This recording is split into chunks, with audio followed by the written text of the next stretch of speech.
That's so embarrassing. I felt so dumb. Can I just disappear?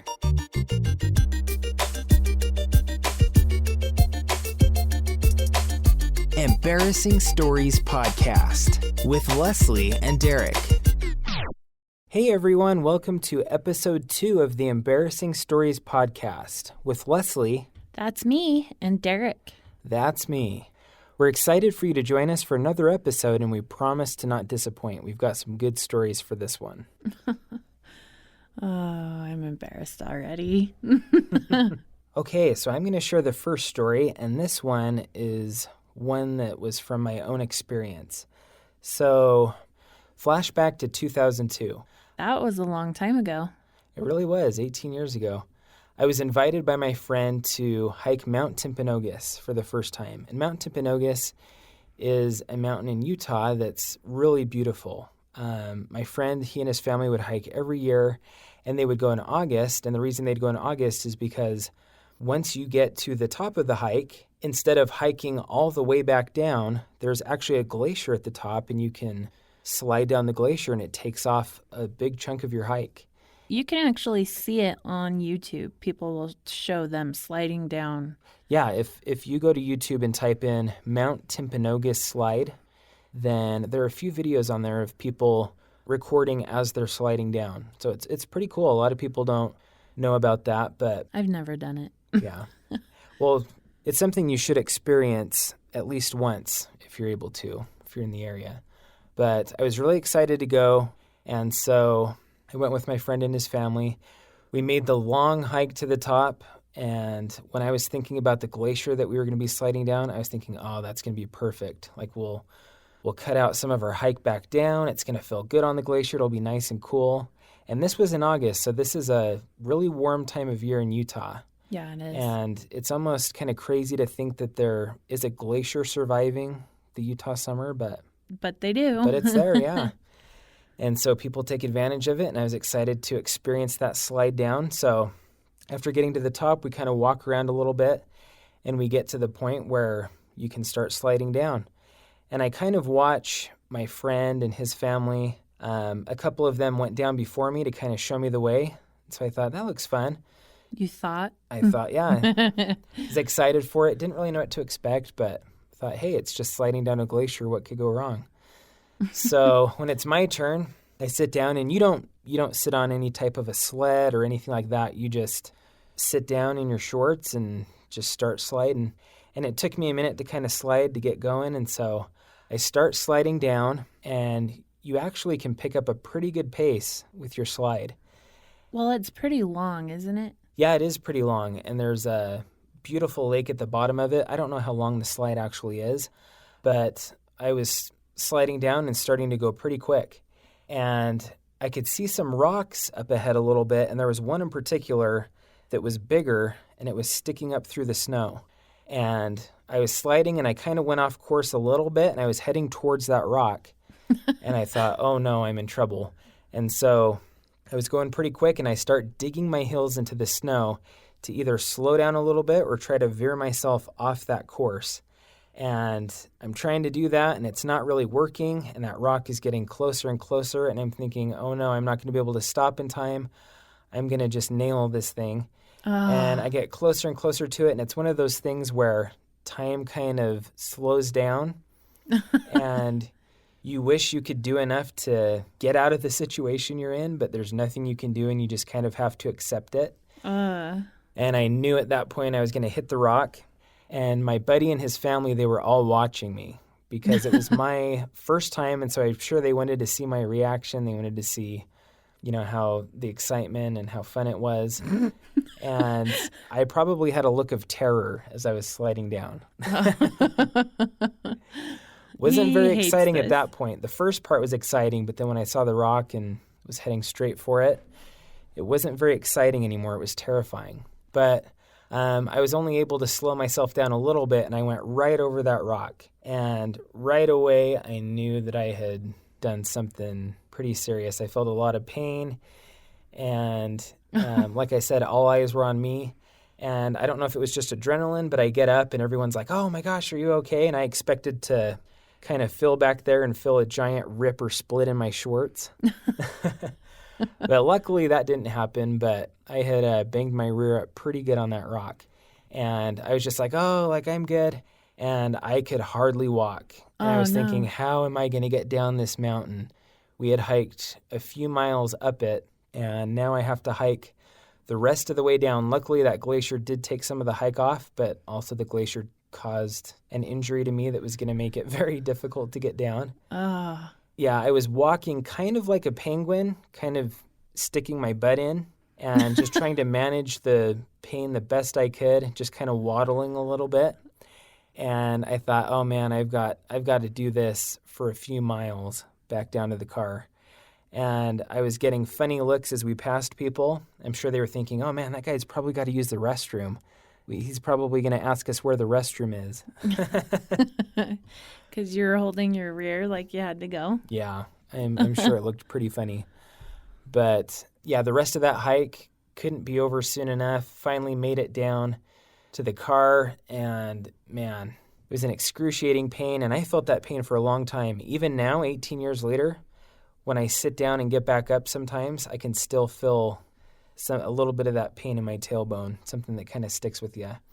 But that was so embarrassing because not only did my friend and his family see me slide down and do that, but there were other people on the glacier as well, and nobody else had that same experience, just me, just my luck. Something like that happened. Just your luck you broke your butt. Just my luck, yeah. Shattered it. Shattered your tailbone. Shattered my tailbone and my ego that day. Oh, man. Yeah, that pain usually doesn't go away.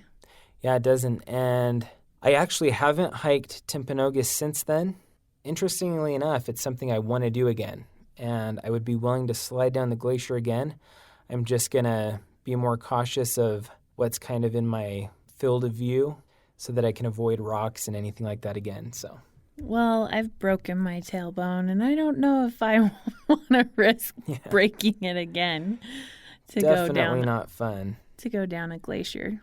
When you have something like that happen that affects almost everything you do, affects the way you walk for a while, affects the way you sit, it's a bad experience.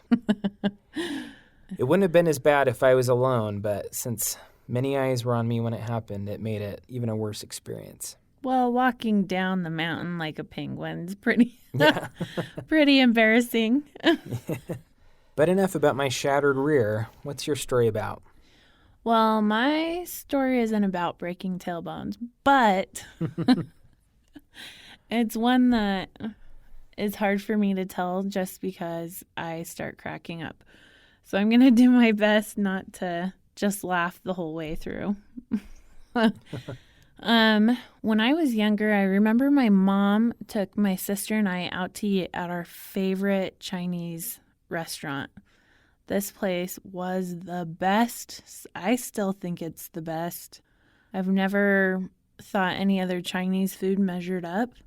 And so that alone was exciting enough, but she took us out right before we had an eye doctor appointment.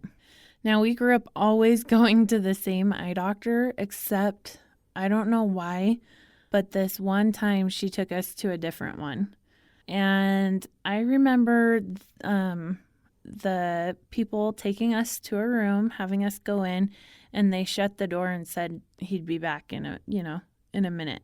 Are doctors ever really gone and then back in a minute? No. They take forever. They usually take forever. And I think a minute in doctor time is probably 30, 45 minutes in our time. At least at our doctor's office. So the doctor was going to be coming back, or going to be coming. We hadn't met him yet. And we were in this room with the door shut. And I don't know why, but we all had gas. Remember, I'm young, so it's natural when you're young. Sure. Sure it is. Yeah.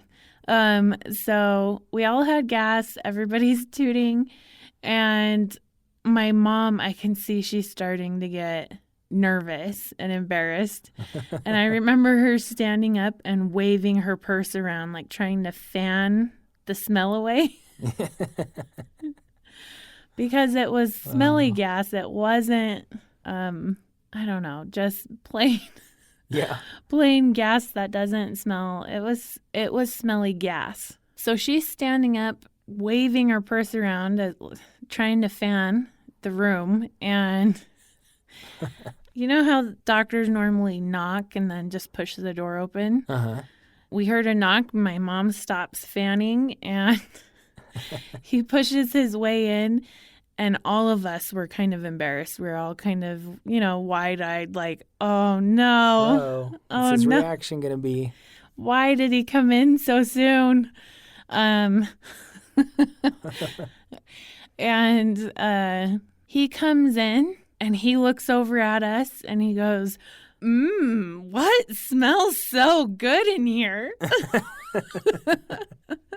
That's when you need to be perfectly honest and just be like, we've been farting in here.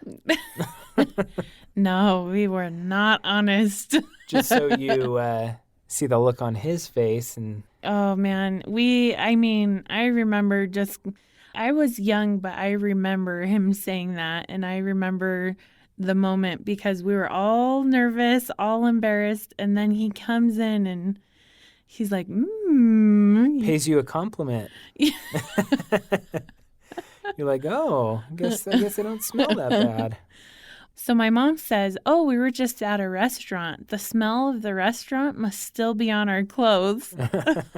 That's quick thinking right there. We never, ever went back to that eye doctor again. But, would you? No. My thing is, it's a closed off room. There's like no windows in that room. Mm-hmm. And even if there are windows, you probably can't open them. Like, it's your building. Mm-hmm. The door's shut. When you go in the room and it smells different and there's people in there, what are you going to think? Right. It's going to be because people were tooting. Oh, man. Have you ever thought about starting your own podcast? I can tell you firsthand that starting a podcast was a great decision, but it can feel overwhelming if you don't know how to get started. That's where Buzzsprout comes in. Buzzsprout is the easiest and best way to launch a professional podcast. In fact, it's so good they've already helped over 100,000 people launch their own podcasts. Buzzsprout will get your podcast into every major podcasting platform, like Apple Podcasts, Spotify, Google Podcasts, and more. You also get a great-looking podcast website, audio players you can drop into other websites, detailed analytics to see how people are listening, tools to promote your episodes, and on and on. Plus, Buzzsprout publishes new blog posts, podcast episodes, and YouTube videos every week, so you can learn the ins and outs of podcasting from the people that know it best. To start your very own podcast and get a $20 Amazon gift card, follow the link in the show notes. This lets Buzzsprout know that we sent you and helps support our show. Buzzsprout, the easiest way to start a podcast. Now, back to more embarrassing stories. Now from gas to Michael Jordan. I bet that you didn't think we could make that kind of a leap. That's quite a transition right there. But so Leslie knows how much I love basketball, and Michael Jordan has always been my favorite basketball player. And in fact, our oldest son is named Jordan, and I wanted to name my oldest son after my favorite basketball player. My sister sent me this story, and this happened quite a few years ago when Jordan was still on the Bulls. And my sister, she was working at the mall doing nails, and she's really talented at doing nails. She was only 22 years old, and she had just gotten married. Her husband at the time, he was a big Utah Jazz fan, and she was just barely getting to know the players. So she said she wasn't in the know quite yet. So she was just learning. Usually when you get married, that's kind of how it goes. Yeah. Yeah, that's how it was with us. I taught Leslie all about sports and other things like that. No. No, I already knew sports, but...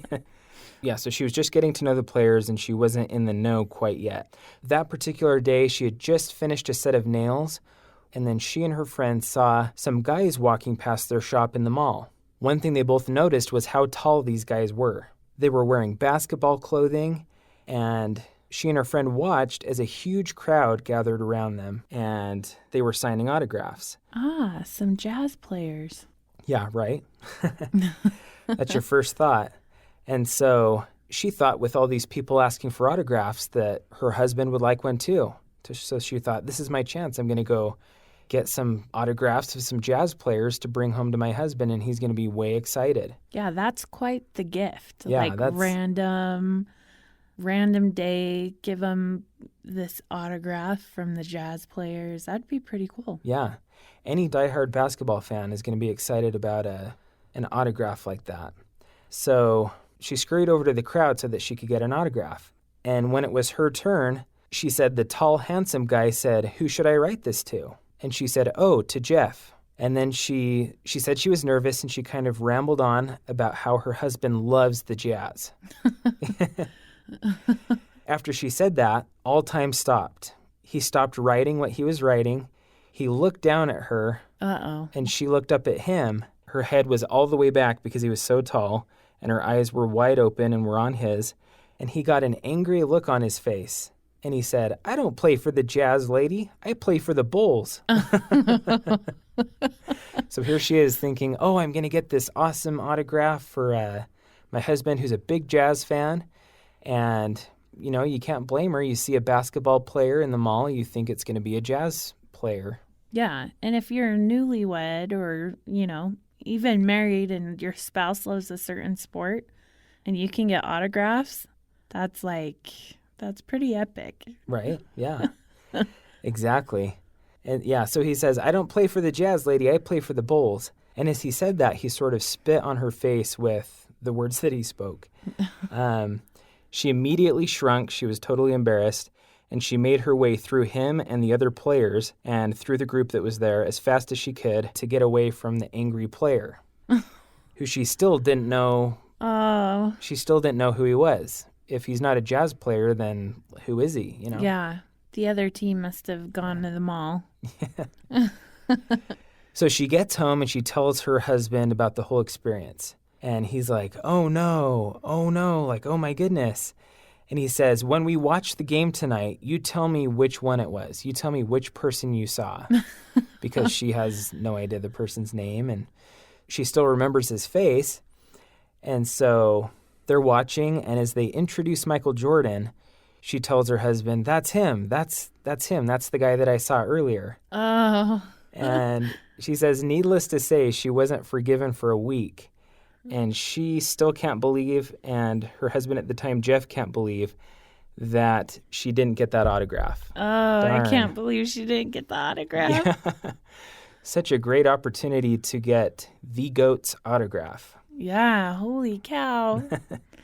But when players come to play the Jazz, people will see them at one of the downtown malls. So, Yeah, the players, we have a lot of malls downtown and in the Salt Lake area, and so the players come and hang out, and a lot of people can catch some of the players out, whether they're Jazz players or players from the opposing team. yeah, both teams go. Yeah, but darn, that would have been an awesome autograph to get. If I could get any past or present NBA player's autograph, it would be Michael Jordan, no question. I think everybody could agree with that. Yeah. Oh, man. Oh, that's rough. Yeah, just having the opportunity to meet him would be awesome, but obviously you want to meet him when he's in a better mood than that. Yeah, definitely. Or a little bit better circumstances, but... Yeah. But yeah, missing the opportunity to get that autograph. I would be upset. I mean, to get that autograph would be huge. Yeah. But yeah, that's an autograph. As a sports fan, especially as a basketball fan, that's an autograph that, I mean, that would be priceless to have. Even if you're not a sports fan, Yeah. that autograph is priceless to have. And how many people get that opportunity to meet Michael Jordan? Not many. I don't think many do. I mean, that's understandable. If you don't know, basketball very well, or you don't know the players, I mean, not everybody's a basketball fan. And usually when you get married, you do learn those things Mm-hmm. about the sports your spouse likes. But, Yeah. She had good intentions and she was doing her best to surprise her husband. Just too bad it didn't work out. yeah. Yeah. That's life. It's easy to mix things up like that, and Yeah. it's just how it goes. Well, I always put my foot in my mouth. Mm-hmm. That's very true. So this next story is about me. And like I said in our first podcast or the last podcast, I'm not big on being the center of attention. And She wants all the attention. I wish. I wish I was good at having attention on me, but I'm not. So this day was our wedding day. So all of the attention was on us the whole day. Yep. And it was a great day. But we got Best day of her life. best day of my life.